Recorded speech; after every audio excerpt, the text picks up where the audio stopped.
Welcome back to episode 98 of Who Should You Choose, the video series where I go through the prior videos, questions, and comments and help you with your hut lineup decisions. We've gotten one of the craziest events in Hockey Ultimate Team that I can remember, the Warp Speed event. And I want to start this video with a bit of a discussion here because something that I've learned over the years of doing this as a career is listening to the casual players, or not even just the casual players, like the majority of the audience, and just seeing if there's a certain thought or feeling about something that comes up more than just a handful of times. And something that I saw early on when the event dropped was that the event was bad because it ruins the game, okay? Because everyone has 99 skating now. And I just want to talk a little bit about that because I saw, okay, this ruins the game, right?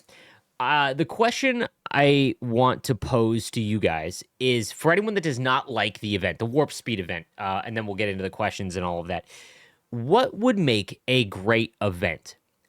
Because if you were just talking about like pyramid things of like something that makes a great event, in my opinion, it should be exciting player names or player choices. Exactly what we didn't get in Sharpshooters. It should make you want to play the game. Like legitimately, if you see the event on Friday, it comes out and you're like, man, I kind of want to log on. And even if I don't feel like grinding out objectives and things like that, it gives you a little bit of an urge to do so because the cards are so sought after. All right. And then outside of that, is there just general interest in the event, or does it make sense? So the Sharpshooter event, I think for a majority of us, didn't really make sense, like Kyrou, and there was other options. There was no Matthews, Pasternak, Draisaitl. I know they don't want to make the star names every single event, but you have a shooting event and didn't have the best shooters in the game. So, that's just something that I think about. So when it comes to the Warp Speed event, I went back and looked. All right. We have very slow progression, right? I went back and looked, and at this time last year, funny enough, it was the trade deadline event. So for everyone that says that the Warp Speed event killed NHL 25, last year we got the trade deadline event, which was literally just the worst event of all time, potentially. And I looked at like the MSPs, so I went to the next event, the one that came out just a little bit after, but a week later, was the Classic or NHL 94 events, the one where we got Brian Leetch, and everyone was like, how are we getting another Leetch? And a lot of the MSPs had 96 speed plus a skating synergy. So we were already at like 99. The thing is, when that event came out, it was just a lot like all the other events. The reason that Warp Speed is so different is because everyone is 99 speed, excel, and agility, but also free gold wheels. So the reason why I think that the Warp Speed event, personally for me, is a good event is because for the first time since Team of the Year, or let's exclude Team of the Year, let's just talk about events in general. Since the Gallery of Greats event, I feel like grinding the game. I feel like playing rivals, champs, getting as much rewards as possible, going into squad battles, doing all the stuff I got to do to get as many cards as I can, because these cards are so good. And again, I can understand from the other, from the people that are upset that, everyone is going to have the same team and things like that. The one thing about this event is that not everyone, because when you talk about YouTube comments or Twitch streams or Reddit or even Facebook, that's the top 5% of the player base. If you actively take part in any of those communities, you are among the more hardcore player base, right? The more casual players, which makes up like 90% of the player base, they're going to be able to get maybe 2 or 3, okay? The thing I like about the Warp Speed event, just like the Gallery of Greats event, is that not everyone had the same team. There was choices to be made. Yzerman or Messier, Hull or Sakic, Bork or Coffee from the Gallery of Greats event. Warp Speed is exactly the same. Do you need to go with Montour or Niedermeyer? And we haven't even gotten week 2 yet. Do you go with Natchez or Bondra? It's Bondra. Awesome release, by the way, but that's aside. Madonna, do you need a centerman? Something like that. So I think the issue is, in a vacuum, unbelievable event. The problem is you can't do this every event. There's no way to replicate the same feel of these types of events in future events, because then you're just, I don't know how you top it. That's what I mean, right? So perfect examples with the Gallery of Greats event. The very next event was the Hut 2000s event, which had one of the best mechanics that nobody talks about, and that was the ability to make 7 master set player items. If they had just flipped the Hut 2000s event and put that where the Gallery of Greats event was during Christmas and early on in the year, all of the new players that just get into the game, they could grind the game, they're excited to play, you're a brand new player, you could potentially, if you did everything you could, get 7 master set player items, your team is immediately caught up. And for everyone that wasn't excited or didn't need that many, you could still pick and choose because they were kind of in line with all the other overalls. The very next event's the Gallery of Greats event. Blew everyone's mind, and why that would have been huge if they would have done it like that and planned a little bit better, which is, I think, EA's content team's biggest issue this year. The very next event was Team of the Year. Could you imagine if we went Hut 2000s? Maybe it gets you just like every event to make an MSP or not. Gallery of Greats, you're like, man, I gotta, like, you gotta make some of these. And then it's like Team of the Year. We would have been straight up exhausted from great event back to back to back. And I think with this event, the next one from the Warp Speed event is the Cornerstones, which has the potential, I think it's going to be like the Gallery of Greats event, but with current players. That would be my hope. And maybe they get all free abilities. But then it's like every future event, do you have free abilities? Right? Like, what makes a good event? That's the question in a very long-winded way to do it. For everyone that dislikes the Warp Speed event, what makes a good event? Okay? So, anyways, I apologize for the long rant there. I can understand the progression. Killing. Like, they have annihilated the value of X Factors and power-up icons because Niedermeyer is a perfect example. There is a 92 overall Niedermeyer that is endgame. 99 speed is the stat that among all the other ones is the most important. It is maxed out. You could just have 92 Niedermeyer, and there's really no way for the hologram to even come close until like August because of the slow progression. So, all right, let's get into it. I apologize. Here are the questions that I kind of earmarked. Actually, we'll go like this. Let's do it. Okay. So, I haven't played since Team of the Year. Should I even bother getting back on? I feel like everyone is going to be far ahead, and I won't be able to keep up. This is a perfect event to get back involved because, again, not everyone's team is stacked, right? As we go further and further, in the higher divisions, yes, because we've been playing the game, you're a better player, you're more than likely going to be a more hardcore player. That being said, if you have not played since Team of the Year, which is so funny because that is really when a lot of people are just like, I'm done, because you've gotten the best players, it is what it is. This event, you can earn 2 master set items basically for free, and if you just play the game and you get XP collectibles and all of that in packs, you will be able to win more than one. These cards can be in your lineup for the rest of the year, just like Team of the Year. Hey, Sleeves, I was wondering if you could enlighten me on what drives determines market prices. I'm a Sabres fan and was going to go after Norris, 89 overall, and Bernard Docker, 87 overall, but their cost on the market has been $700,000 plus for Bernard Docker and $250K for Norris, while most other higher profile names with higher overalls are way lower. These prices makes no sense to me. Supply and demand, my dude.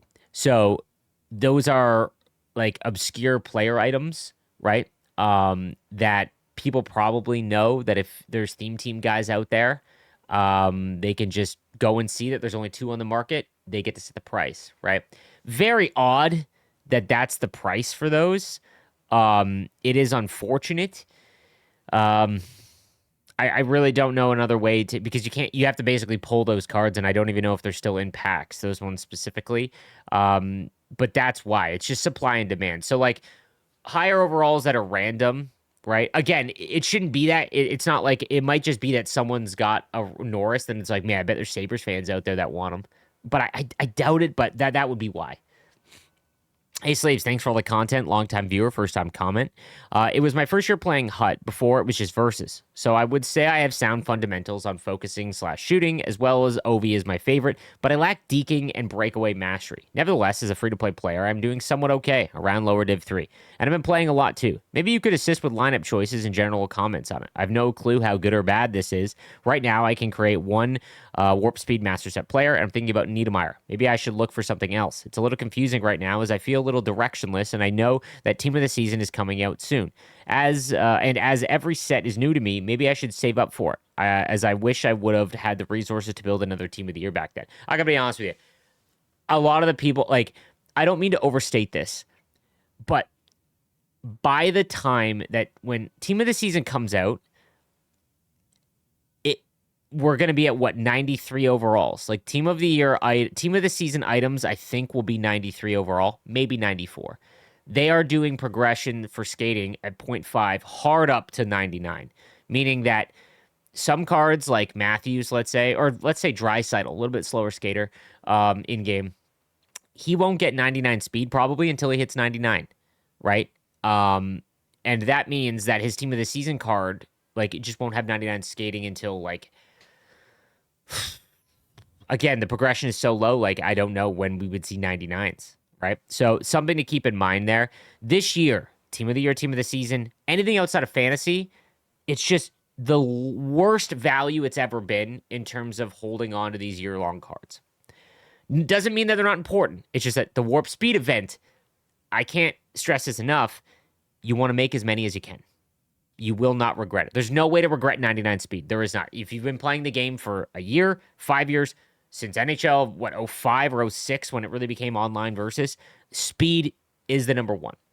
So he's got McKinnon, Sakic, and Team of the Year McDavid. Larkin as his other center with Ovi and Four Nations Jack Hughes. His defense is Bouchard, Hedman, Theodore, Rasmus Anderson. Okay, so you need a little bit. Like, if you can make one, I think that you need a centerman. Madonna would be my first choice. After that,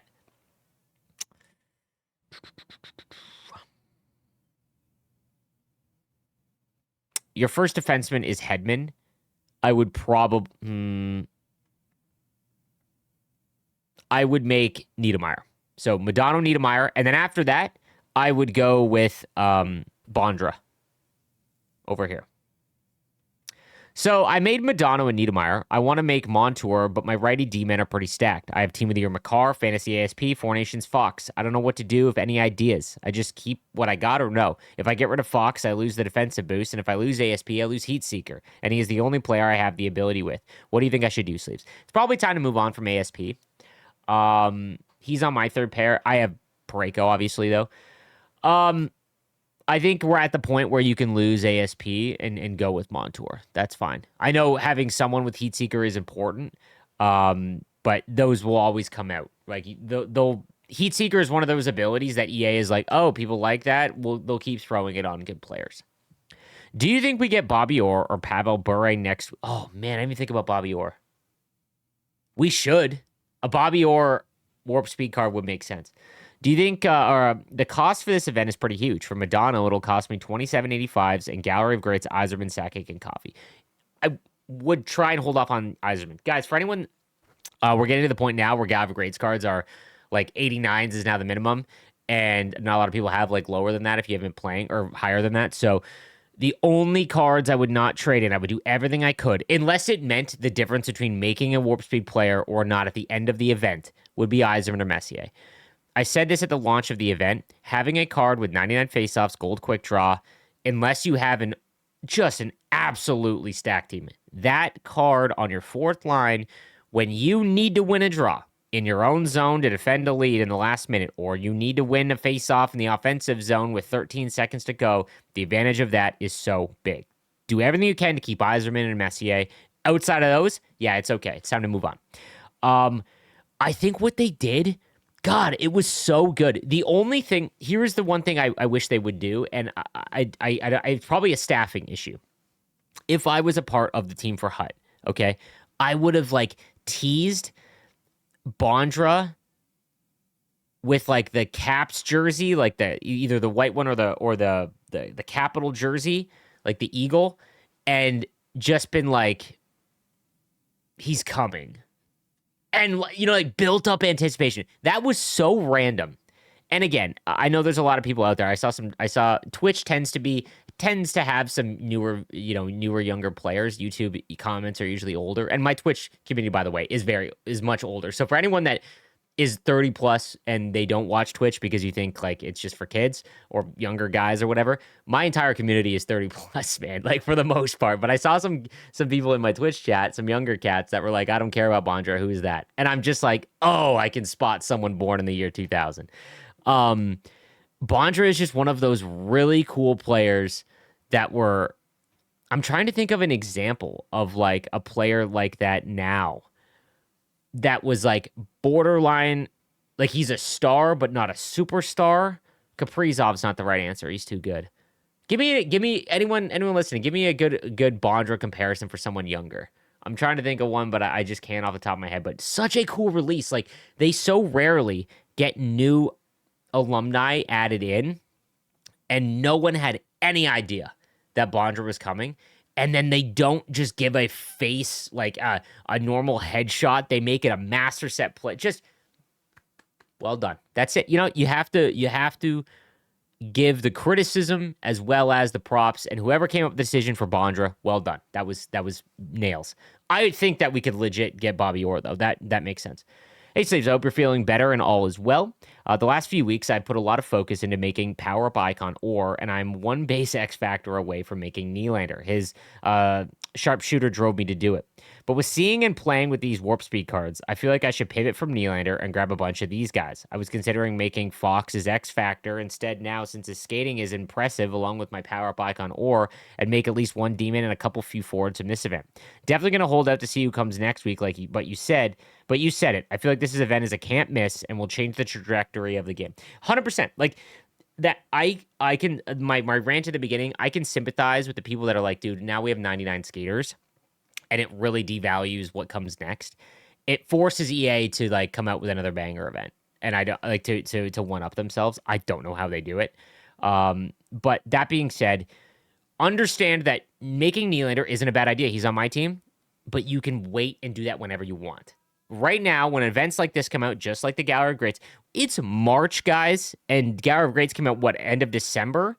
Like, think of how much value those cards have, as opposed to, like, Team of the Year, which are great cards, right? But technically, the Warp Speed cards are better than a lot of these Team of the Year items, and they just came out now, and Team of the Year has been out for two months now, right? Like, Gallery of Greats cards were so good that they've been in your lineup for the next 3 months. Anytime you have a cards that can last multiple months in your lineup is just such a W, because it's much cheaper to make event items than it is those year-long cards, right? So this is an event where I just full stop whatever you're building towards, make as many of these Warp Speed cards as you can, especially if it's the cards that you can make whenever, like Power Up Icons and X Factors, right? You can just go back to that after. Hey, Slaves, I'm excited for Warp Speed, but after trying a few of the Warp Speed cards myself, I found they have the same issues as Team of the Year McDavid has. The endurance just gets hammered with gold wheels. Could we see a fix to this, or is this an unfortunate downside to some of the great cards? Honestly, I just think that it's 99 skating and whatnot. I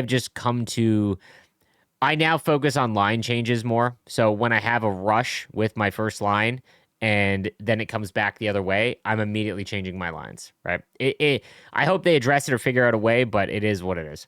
Hey, Sleeves, this is my first year in a while back on Hut. I've been making a normal team. After watching videos, I realized it would be so cool to do a theme team. I was hoping to do a combined Rangers and Stars past and present team, but I barely have the players that fit the theme, as I haven't been doing a theme team all year. Any suggestions how I could trade my resources to be able to do a cool theme team? So you've got McDavid, Zetterberg, Team of the Year Ultimate McDavid. I'm assuming you mean McKinnon. McKinnon here. Ovi, Larkin. I mean, these are all untradeable. And I wouldn't trade in team. Man, so what you want to do, you need assets you need coins. To make it an effective theme team, you need to pinpoint event items that come out and then make those. So if you're making a Stars team, you'd make Modano. Absolutely, you want to make Modano here because he's a Rangers or Stars alumni, so you want to make him. But then after that, you need coins to be able to, figure something out to when a new card comes out that's like an event item. And that isn't very popular for a lot of players, but fits your team. You need coins. So you want to take, all your tradable rewards, you just sell. That's it, right? Need a video to help with sweep checks. I talked about this. All you got to do is hold down L1 to go into a crouch block. And then when near the player, and if it hits their stick, it'll count as a sweep check. You can move left and right on the right stick. That will also sweep it. If you hold down R1 like Pocheck and also sweep like that, that will count as well sometimes. But what I found is just get the player to come down the boards and go up to them, hold L1. Should I make Modano if I already have great left-handed forwards? You don't have enough great left-handed forwards better than Modano. That's the thing, right? I did want to get to one of the questions at the top here. What were the devs thinking with X Factors? They're so out of touch with their X Factors were a mess, and I think that was an intention. Again, new content team, new ideas. They don't want year-long chase cards. I think that they pivoted clearly because there's some cards in the banner that literally say S3, meaning that they were meant for Series 3, and they had to do some changes. And again, lack of planning. The one thing about the old content team was it felt like everything was planned from start to finish. and they made some minute changes, but because they were so planned out, they could really release the cards knowing that, okay, here's a harder choice coming up. This one feels like, what are we doing in 2 weeks? That's really what it feels like. So that's going to do it for this episode of Who Should You Choose? Thank you guys again for watching. I'll see you next time. Have a good one.